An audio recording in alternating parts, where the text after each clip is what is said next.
Hello, welcome to the latest episode of Sustainability Talks. I'm your host, Rob Genieser, Managing Partner of ETF Partners, Europe's leading venture capital firm focused on backing businesses that deliver what we call sustainability through innovation. I'm delighted to welcome today's guest, Professor Tim Benton, Research Director in Emerging Risks and Director of the Environment and Society Program at Chatham House, where he works to develop evidence-based solutions for tackling climate change. Tim joined Chatham House in 2016 as a distinguished visiting fellow, at which time he was also Dean of Strategic Research Initiatives at the University of Leeds. From 2011 to 2016, he was the champion of the UK's Global Food Security Programme, which was a multi-agency partnership of the UK's public bodies with an interest in the challenges around food. During his prolific career, he has published more than 150 academic papers, many tackling how systems respond to environmental change. In today's episode, we discuss the state of sustainability and how we can all work together to create a better future. From policy to technology and beyond, join us as we tackle some of the most challenging issues facing our planet today. So welcome, Tim. Thank you, Rob. Hello. So here you are at Chatham House, one of the great institutions. You're in the bully pulpit. What's your mission? What are you supposed to be doing? Well, Chatham House was set up in 1920, immediately after the First World War, as a safe space for governments to come together and discuss the tricky issues of the time, particularly around the relationships between countries. And if you look at the challenges that face us now, whether biodiversity loss or climate change or pollution or human health issues, development, they all have a basis on the consumption of natural resources or are impacted by climate change. And so from a geopolitical and geostrategic tensions, the Royal Institute of International Affairs, that is Chatham House's official name, is becoming a real kind of nexus of where environmental issues meet social, societal, geopolitical, geostrategic issues. And actually, the research department I head is by far the biggest at Chatham House now, because environmental issues, sustainability issues are becoming so core to international affairs. And so maybe we could just point to who you gave your 2020 100-year centenary awards to. I think one was David Attenborough, another was Greta Thunberg. So clearly this is one of the big topics of the Institute today. Maybe you could help us understand, sort of where climate sits relative to some of the other geopolitical issues that the world is tackling. Well, climate change is a threat amplifier to all of the tensions that exist. And I do a lot of work on understanding the risks that come from climate change and environmental degradation. Part of the issue is that the extreme weather is progressing 10 times faster, perhaps more, than the climate models would suggest. And if you think about extreme weather and the risks that it brings to societies, it's not just, are you going to get flooded? Are you going to experience a heat wave? But will something happening somewhere else in the world cause a stream of migration movement that will destabilize the country? And will that destabilization of the country impact upon supply chains? If the port of Shanghai, for example, got flooded and China lost its major export hub, what would happen to global economic growth because of the interruption of supply? And as climate change increases its impacts on food systems, how will countries ensure their national security? The food security, which is part of national security, a topic which is very much to the fore in 2022 and 2023. So all of these things become really important from a very broad perspective about how do we run our economies and how do we build a secure and prosperous world. So do you think we have the information? Do we have the data today to make the right decisions? Or do you think it's going to continue to evolve as we create new technologies, perhaps, around things like AI, et cetera, to give us better information? Well, I often use the acronym TUNA, like the fish, to describe the world ahead. Turbulent, i.e. it's moving very fast. Uncertain, it's difficult to predict. Novel, in that new things will be happening all the time. And ambiguous, that when things happen, there's rarely a right or a wrong thing to do because there are so many trade-offs within the system. And certainly we do not have perfect knowledge about how the world will evolve, particularly from a political and trade perspective and a market perspective. We can make some guesses, but we know enough to understand the risks ahead, but also the benefits of doing things in different ways. And, I know the history of Chatham House in that, as you mentioned, in 1920, it was set up post the World War I, really to bring people together, I think, and start finding some solutions to avoid something as catastrophic as that. I am curious, based on your research, do you think people will come together to address these risks? Or in the United States, we've seen, for example, the Inflation Reduction Act, which I think some Europeans might see as quite much favoring U.S. companies over the rest of the world, right? So do countries come together to address climate change, or are you going to see some people go on their own?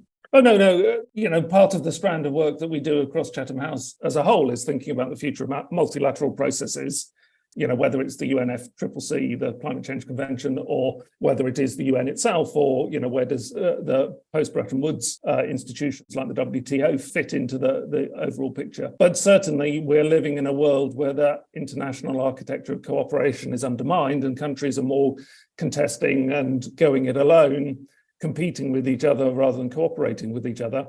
But even in a world where there is little appetite for multilateral processes and cooperation, it is still in everybody's interest to find ways to tackle climate change, because the risks to society of not tackling it in sum are greater than the economic cost that it might take to tackle it. Now, whether we have enough appetite to do that at the pace that we need to in advance, or whether ultimately circumstances will force us to reconstruct our economies in new ways, invest in different things, develop new technologies, is a point up for debate. But certainly in the long run, it's not really imaginable to live in a world with 3 degrees of climate change. And even if every policy that was on the books was radically enforced, at the moment, we're still looking in the mid 2 degrees of climate change. So there's quite a lot of scope for things to become very sticky. Particularly from my perspective, a food perspective, you can imagine situations where the volatility in the weather, if we don't tackle climate change, will become so great, it becomes difficult to maintain food supplies over the long term for the population of 10 billion and towards the end of the century that we might expect. So either we find ways of tackling it, or the system will eventually break and we'll have to tackle it in a different way. So obviously, when you're citing the rises in temperature, I think you're probably saying that some of this is inevitable. But where should we make change today? Where should we focus our efforts based on the research that you've been doing to help either, I think eliminate the risks would be the wrong thing to say, perhaps mitigate those risks and challenges? So, you can tackle that question at every level. And let me start off with what might sound a heretical view. If you think about economic growth, a positive GDP growth of, say, 2% means that the economy is growing year on year by 2%, obviously. And that is an exponential process. So the economies around the world, we want them to grow exponentially. If the economy is built in some way upon physical resource use, which is at the moment it is, exponential increase in resource use and consumption will not last for very long. Malthus first pointed this out. We live on a finite planet, so you can't have exponential growth in demand and consumption without something breaking. So we can invest in increasing the efficiency of resource use, which is slowing down the exponentiality of consumption growth, or we can invest in doing things like developing a circular economy, which again is slowing down and perhaps balancing out our consumption growth. And then there are things like changes that we can make to our lifestyles, because at the moment we do use a lot of energy, and in the rich world we throw away a lot of food and we are very consumptive. And some of those things might make us healthier, particularly in my area, the food area. Eating more and more calories and consuming more food is not good for our long-term health. And you can see a life expectancy declining in some countries because of dietary-related ill health. So there are ways that you can think about this question. Clearly, we need to change our energy system so it doesn't rely on fossil fuels in the same way. To conserve biodiversity, we have to do something that reduces the impact of biodiversity on land. And that could be that we change our diets and reduce our farming footprint, or it could be that we intensify our agriculture and carry on consuming more. But then we also then have the health challenge. So whichever system we look at, energy, transport, health systems, food systems, there are ways that if we were designing it from scratch to work to deliver human health and well-being, which I think is the kind of ultimate thing, not just prosperity, that's in a sense that's taken as read, but what we want is prosperity that supports human health and well-being. Were we to design the systems in different ways, we would end up in a very different place from where we are today. So my view is that we can change things as we are slowly doing with the energy system. We can change things in a transformative way. We can change things in a faster way with regulation and various changes to the way markets work, or we could leave them as they are. And then, as I said a minute ago, they will end up breaking under the pressure and we will have to reinvent them anyway. So maybe asking in light of what's happening in the global economy these days, inflation is rising, interest rates are rising, capital seems harder to come by. Are you worried that the capital won't be there to make those fundamental changes over the next, call it, decade? Or do you think good projects will always find the money in these various spaces? Yeah, that's a good question. My perception is that there is enough capital around. It's just not being invested in the right places. So there are clearly, your use of the term good projects in a sense is a key one, because what we want is systemic transformation. What we need is systemic transformation. And sometimes that will come from a disruptive technology, but it's more likely to come from a range of disruptive technologies coupled with change in citizens' attitudes and change in the regulatory and market environment. So in a sense, that's more than a kind of silver bullet. That is lots of different things, and they have to, in a sense, work in alignment as opposed to conflict with each other. And I'm not sure, particularly from a government perspective, there is enough thinking about the systemic nature of change rather than the disruptive innovation that might drive some level of change. And so I do think there's enough capital around, but it's not being targeted in the ways that I think will drive the change that we need to see in the short term, which is over the next few years. And a related question is, how about a hierarchy of needs on the environmental side? Because I think just today, there's going to be a report that comes out about the tens of billions or hundreds of billions that's required to upgrade the UK's water system to stop dumping sewage in rivers and fouling the beaches. That's a lot of money, right? I think some people would say that should be a priority. Others would say there are other priorities out there. So from your academic background, how do you assess where we should be spending the money, or which projects should be top of the list? Yeah, that's another good question, Rob. So there are two answers to that. The first one is a slightly hypothetical one, but when we talk about conserving biodiversity, many people say that's a kind of middle class, rich world, nice to have, low down the priority list compared to the other hierarchy of needs where food and energy security would be top of the list. But then again, as we change our ecosystems, we are forcing animals to live together with new species in new ways. And those are the conditions where you expect, from a theoretical perspective, new diseases to emerge.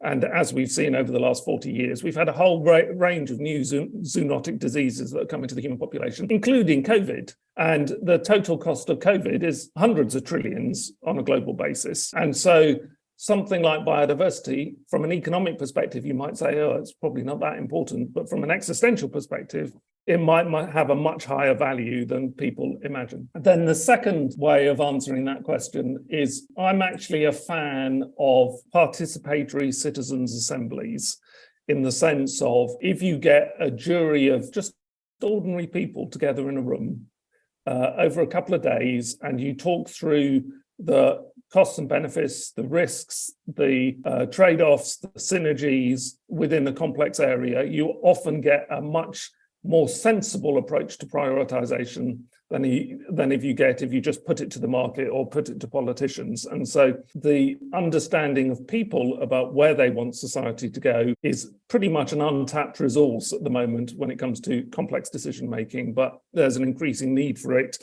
and increasing use of it in governments around the world. So, but might you also end up then with too localized the solution?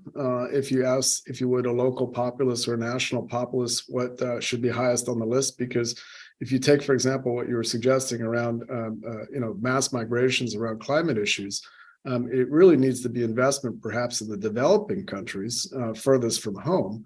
But if you ask the local populace where the money should be spent, it should be spent cleaning the Thames. Yeah, no, but that's part of the complexity of the decision making. So there was a recent speech from our shadow foreign secretary, so the Labour representative, about what, if we had an administration change at the next election, what foreign policy would be in his view.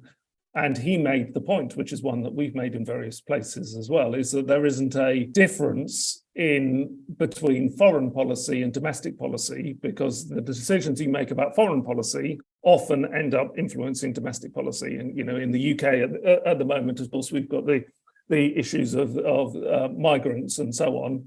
Now, you can build a big fence around your country and try and keep everybody out. But in a world where there's going to be high numbers of climate migrants, you're right. A self-interested thing to do is to invest in other countries. So, I'm a firm believer in people in terms of saying, this is the choice, this is the trade-off, where should we invest? And, there is an element that some of the kind of polarization in societies is driven by the fact that citizens think they're powerless in a globalized world driven by very large and consolidated industries.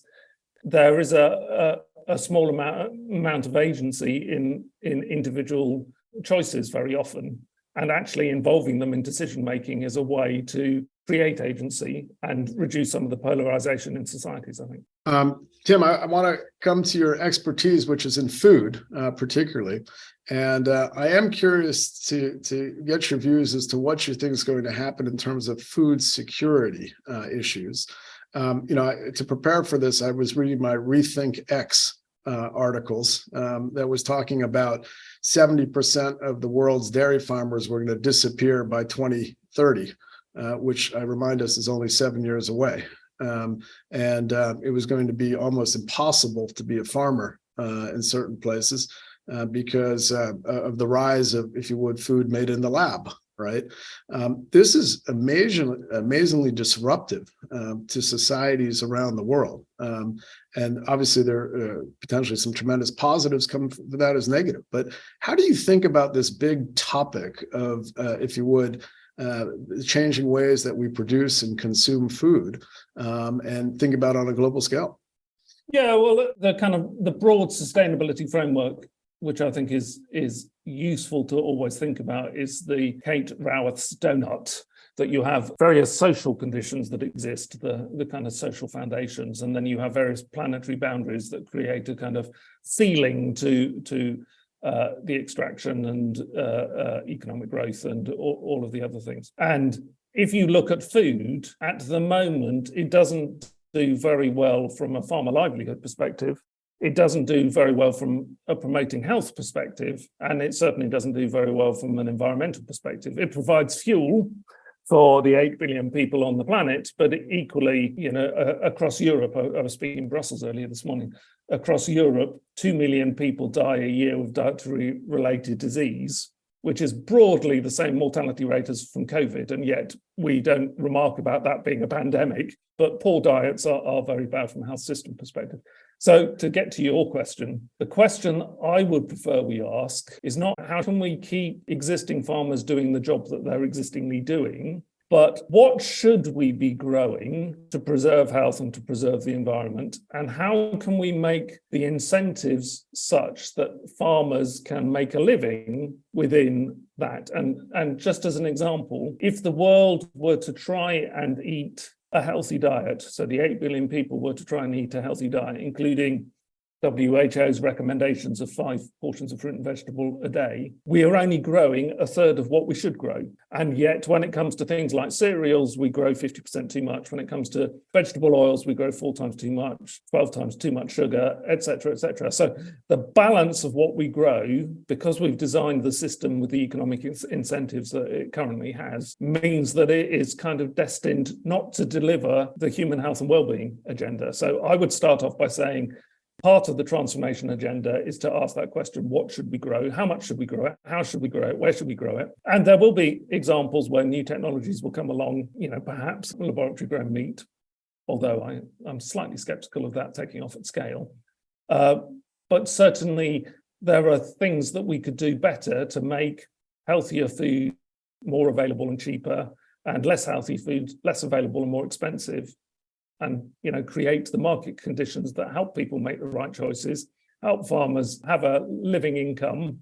And I can't think of any industry where you start off with the expectation that next generation should earn money in more or less the same way as grandfather's generations 2 generations back. And so change is kind of inevitable. Change has happened rapidly within the farming sector, and change to produce the right sorts of things at the right sort of prices using the right sorts of technology is perfectly possible to imagine. That it doesn't just kind of lock in that situation that once a dairy farmer, always a dairy farmer, even if the world doesn't need so much milk. I'm curious also about where you come out on, if you would, localized production, organic production versus sourcing globally. And the reason I'm also curious about that is obviously there's some poor parts of the world that would like to export their products, around the world. So again, from a security, sustainability point of view, how do you think of those trade-offs in that debate? Well, it's interesting because certainly rich world countries have kind of largely left the functioning of their food systems to the market. And then with COVID and the invasion of Ukraine, suddenly food security in the sense of national security is back up the agenda. So then your question becomes very germane in the sense of, how do you ensure food security in a world where you can't necessarily rely on global markets? So do you trade preferentially with allies? Do you onshore, and you can have the same argument with energy or critical minerals or whatever. Do you onshore supply and increase your self-sufficiency, or some combination of the two? Or do you take a bet on the global market functioning even if the major powers are sniping at each other and uncomfortable being in the same room with each other? And I don't have an answer to that, but it's certainly further up the agenda than it has been in my lifetime that we have to think about this in concrete ways. And clearly, exports are instrumental to global economic growth. But as I started off saying, there is also the issue that can we expect consumption-based economic growth to continue forever with a growing population on a finite planet? Or should we be thinking about international trade and our relationships between countries and sustainability? Should we be thinking about designing our economies in different ways that don't rely on consumption-based growth? I want to ask one question about technology, because you referenced you're not yet a big believer in the immediacy of lab-grown, maybe meats and things like that. But a more general question: what role does innovation and technology play here? Do you, to the extent that you look at what the entrepreneur does in terms of growing businesses to try to tackle climate change and probably make a buck? Is there a role for the entrepreneur, and what role will innovation play in this debate? Well, I certainly think innovation is crucial, but we need both technological innovation, which I'll come back to in a minute, but also governance innovation and institutional innovation to make it work. Because I think the downside of innovation has been that it has enabled globalization and consolidation of markets, which in itself has become a problem from an asymmetry of power perspective. That means that, domestic governments are more worried about keeping multinationals on board from their economic power perspective than they are worried about keeping their citizens on board. And so I think it's not the technology in itself, it is the way that technology is governed and for whom the profit is made, and in the long run, whether it is something that is really contributes to the public good and public well-being, or whether that is primarily about profit making by the actors involved. But I mean, just through my lifetime, and I'm just about 60, the speed of technological change has been enormous, and the ability for technology to be positive in our lives remains enormous. But certainly when you look, for example, in the food area, if you look at the social debates about the value of genetic modification as it used to be thought of, and now CRISPR-Cas9, people have legitimate values and legitimate concerns about the corporatization of food, the commodification of food, and the use of the technology where they have little agency in it. And I think there are issues that we have to be careful of ensuring that citizens feel included in the development of a technological agenda, and that we just don't see, oh, it's only a matter of investing in the right area and bang, all the problems will be solved. It's a much more complex thing than that. Actually, a related question here. Are you worried sometimes when you see firms or leaders of those firms stick their head up above the parapet and seeing it shot off in the context of, these large corporates that try, if you would, move in a sustainable direction under, a leader, suddenly getting the pushback from shareholders, right? That say, don't be more sustainable, don't do, I would argue the right thing. I can think of, Danone, Unilever, companies like that, where very large multinationals that you were just citing, tried to go in a different direction, perhaps, were pushed back. Do you think it's easy to change? No. I mean, certainly in my work with governments, there is a huge first mover disadvantage in trying to be transformational. And even things that in some countries are relatively uncontroversial, like a retirement age in France, is obviously creating this week a whole lot of disruption. And the same is true for governments and for industry. And that's why, in a sense, there is a relationship between how governments might intervene in markets and the regulatory frameworks and the ability of companies to move. Because, in a lot of my discussions, even though the UK is a kind of leader in neoliberal thinking, and most people want the relatively little regulation in the market, actually, when it comes to some of these issues, company heads are saying, oh, we wish we had more regulation, because it would mean that me and my competitor institutions will all have to change, and we'd all change simultaneously, and it wouldn't then create a first mover disadvantage.